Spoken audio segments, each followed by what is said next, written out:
नमस्कार। डीडी समाचार की टीम आज पंचायत समिति सायरा पहुंची है। वहां के प्रधान सवाराम जी गमेती से खास मुलाकात के तहत हम बातचीत करेंगे कि इनका राजनीतिक कैरियर कैसा रहा और आगे ये पंचायत समिति में विकास क्या करवाएंगे और आज तक इन्होंने क्या करवाया है। तो प्रधान जी, हमारे चैनल में आपका स्वागत है। धन्यवाद सर। प्रधान जी, सबसे पहले तो आपका राजनीतिक परिचय बताएं। देखो सर, हमारा जो राजनीतिक परिचय के बारे में मैं बताना चाहता हूँ कि हमारा वंशानुगत नहीं है। वंशानुगत नहीं है। ये हमारी राजनीतिक करियर की शुरुआत जब मांगीलाल जी गरासिया साहब जिला परिषद सदस्य का जो प्रथम बार चुनाव लड़े थे, तो उस टाइम से शुरुआत हुई थी। और मांगीलाल जी गरासिया साहब के साथ में रह करके सब एरिया में घूमे फिरे, और फिर उनको भी फर्स्ट बार में विधायक की तैयारी कर रहे थे, इसलिए हम उनके साथ में घूमने का मौका मिला। तब से हम राजनीति में आए हैं। और उनको जब विधायक का टिकट मिला, फिर वो विधायक बने।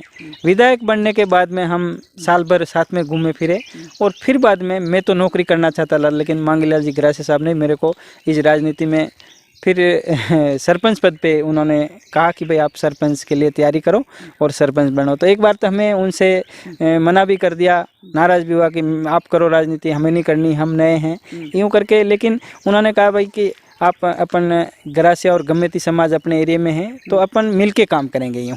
तो अब बिलों में और आप करोगे, गरासिया में हम करेंगे, और दोनों जातियों को लेकर के अपन इनका विकास करेंगे। यूँ करके हमारे को इस राजनीति में ले आए। और आने के बाद में हम फर्स्ट बार में ग्राम पंचायत रावत से चुनाव लड़ा सरपंच का, और हम विजय रहे।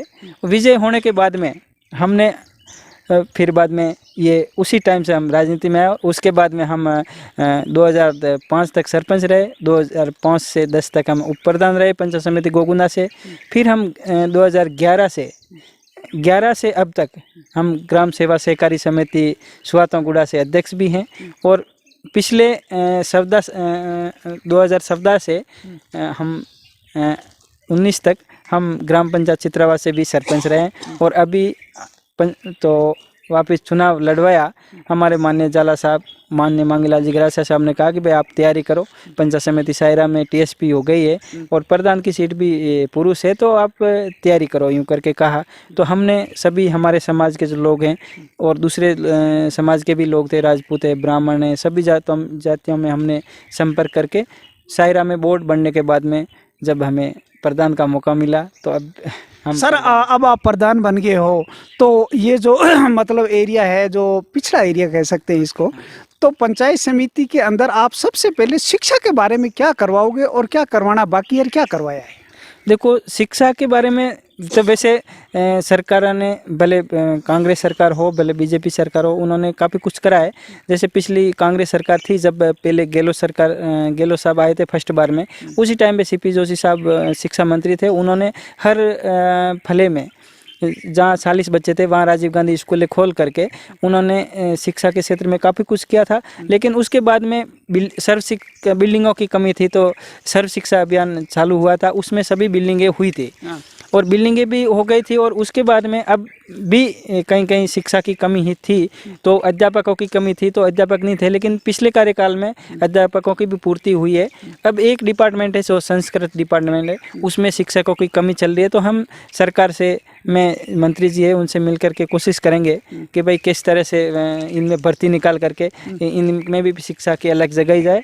और दूसरी बात यह है कि माहवाड़ी केंद्र भी है, जहाँ जहाँ इन भी वंचित है, अब स्कूल नहीं खुल सकती, और जहाँ है तो जनजाति एरिया में माहवाड़ी केंद्र भी खुलते हैं। तो हम जनजाति विभाग से मिलकर के, संभागीय साहब से मिलकर के, हम मंत्री महोदय से मिलकर के हम शिक्षा से प्रयास करेंगे। बस ये हमारी कोशिश है। सर, जैसे पेयजल संकट की बात करते हैं, तो हर क्षेत्र में लगभग पेयजल संकट रहता है। पेयजल के लिए आप अपनी पंचायत समिति क्षेत्र पर क्या करोगे अपने क्षेत्र के अंदर? देखो, पेयजल के लिए हमने पीएचडी विभाग के एएन साहब से के साथ में बैठ करके हमने प्लानिंग बनाई है। हमारी सायरा पंचायत समिति में जहाँ जहाँ पानी की ज़्यादा समस्या है वहाँ के लिए हमने पाइपलाइन और टंकी बना करके और ओपन वेल खोद करके हम उनको कैसे पानी पिलाएं, ये हमने प्लानिंग तो बना करके राज्य सरकार को भेज दी है। अब राज्य सरकार हमारे को कितना बजट देती है उसके अनुसार हम कोशिश करेंगे। और हमारा बेल्ट है सायरा का उस साइड वाला जरगा जी का एरिया है, वहाँ पे पानी की समस्या है, तो वहाँ हम कैसे उस बनास नदी पे डैम बना करके उस एरिया में पेयजल के लिए पानी की समस्या को दूर करेंगे, ये हम सरकार से मिल करके कोशिश चल रही है। तब हम आगे के कैसे सक्सेस होते हैं वो अब देखें हम। प्रधान जी, अब हम जानना चाहेंगे कि रोजगार क्षेत्र नहीं होते, इसलिए लोग क्या पलायन करते रहते हैं और बाहर चले जाते हैं, तो रोजगार के लिए आप क्या करवाएंगे? रोजगार के लिए देखो सर, अब पहले तो रोजगार गारंटी में लगभग 100 दिन ही मिलते थे, लेकिन अब राज्य सरकार ने माननीय गहलोत साहब ने 200 दिन कर दिए हैं, तो इससे हमारे इस एरिया को बहुत फायदा मिलेगा रोजगार के लिए। और इसी के साथ में पहले भाजपा के टाइम पे मटेरियल के लिए जो पैसे नहीं मिलते थे तो इतना काम नहीं कर पाए थे, लेकिन हम इस रोजगार गारंटी में छोटे छोटे डैम हैं, नालियाँ बना करके और ये काम शुरू करवा करके हम पेयजल का काम भी करेंगे और रोजगार भी देंगे। ये हमारा मतलब कोई बहाने से रोजगार देंगे ताकि ये पलायन नहीं हो। इससे हमारा एरिया में 200 दिन कर दिए ना, जिससे हमारा एरिया और आगे बढ़ेगा बस हमारे ये लोगों के लिए। सर, ये एक मतलब पहाड़ी एरिया है जहाँ चिकित्सा की सुविधा के बारे में बात करेंगे आपके क्षेत्र की, तो चिकित्सा में कभी कोई डिलीवरी केस हो जाता है या ऐसा कुछ हो जाता है तो रोडें भी टूटी फूटी सी नज़र आई मुझे, उस पर आपका क्या विचार रहेगा और चिकित्सा के क्षेत्र में क्या करोगे? देखो सर, डिलीवरी की बात है तो वैसे तो हमारी पीएचसी चित्रावास में है, वहाँ मंगला जी गरासिया साहब जब मंत्री थे उस टाइम पे खोल रखी है। और एक डिलीवरी के लिए हमारे आजीविका ब्यूरो के थ्रू जैसे ग्राम पंचायत रावस में अमृत क्लिनिक नाम से भी एक सेंटर खोल रखा है, तो ज़्यादा दूर जाना नहीं पड़ता है। और अमृत क्लिनिक में भी 108 एम्बुलेंस तैयार मिलती है, तो वो आ जाती है फ़ोन करने पे। और फिर बाद में ज़्यादा सुविधा के लिए हम पदराड़ा भी भेजते हैं, वहाँ डिलीवरी के लिए 104 वो उपलब्ध रहती है, तो वो आ जाती है और यहाँ पे जाना आना हो जाता है, सुविधा मिल जाती है। सर, जैसे केंद्र और राज्य सरकार की जो भी योजनाएं होती है शिकायत रहती है कि धरातल तक नहीं पहुंच पाती है या किसी को लाभ जितना मिलना चाहिए उतना नहीं मिलता है, उस योजनाओं की उनको जानकारी नहीं होती है, तो आप क्या प्रयास करेंगे साहब प्रधान होने के नाते? देखो सर, हमारा प्रयास यही है कि जैसे अधिकारियों को कह रखा है कि भाई गाड़ी कहीं अगर चली जाती है तो ठीक है, नहीं जाती है तो और गाड़ी की भी व्यवस्था करके जाएंगे, तो उनको किराया दिलाने का हमारा प्रयास रहेगा। ये है ताकि हमारे लोगों को समस्या नहीं आए, ये हमने कर रखा है। मतलब जानकारी पूरी देंगे, पूरी दे रखी है ताकि वो उसका लाभ उठा सके। हाँ, ये बात है सर। सर, इसके अलावा अब आप प्रधान बने तो सायरा के अंदर ऐसा कौन सा विशेष काम है जो आप करवाना चाहेंगे?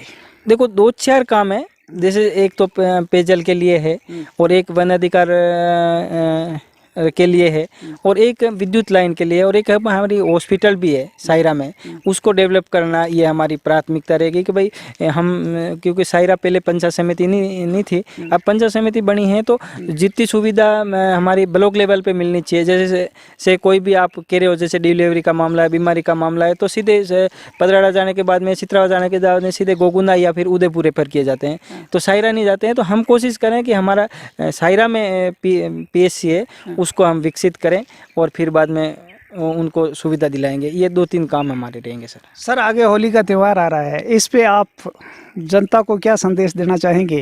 भाई होली का त्यौहार कैसे मनाया जाए?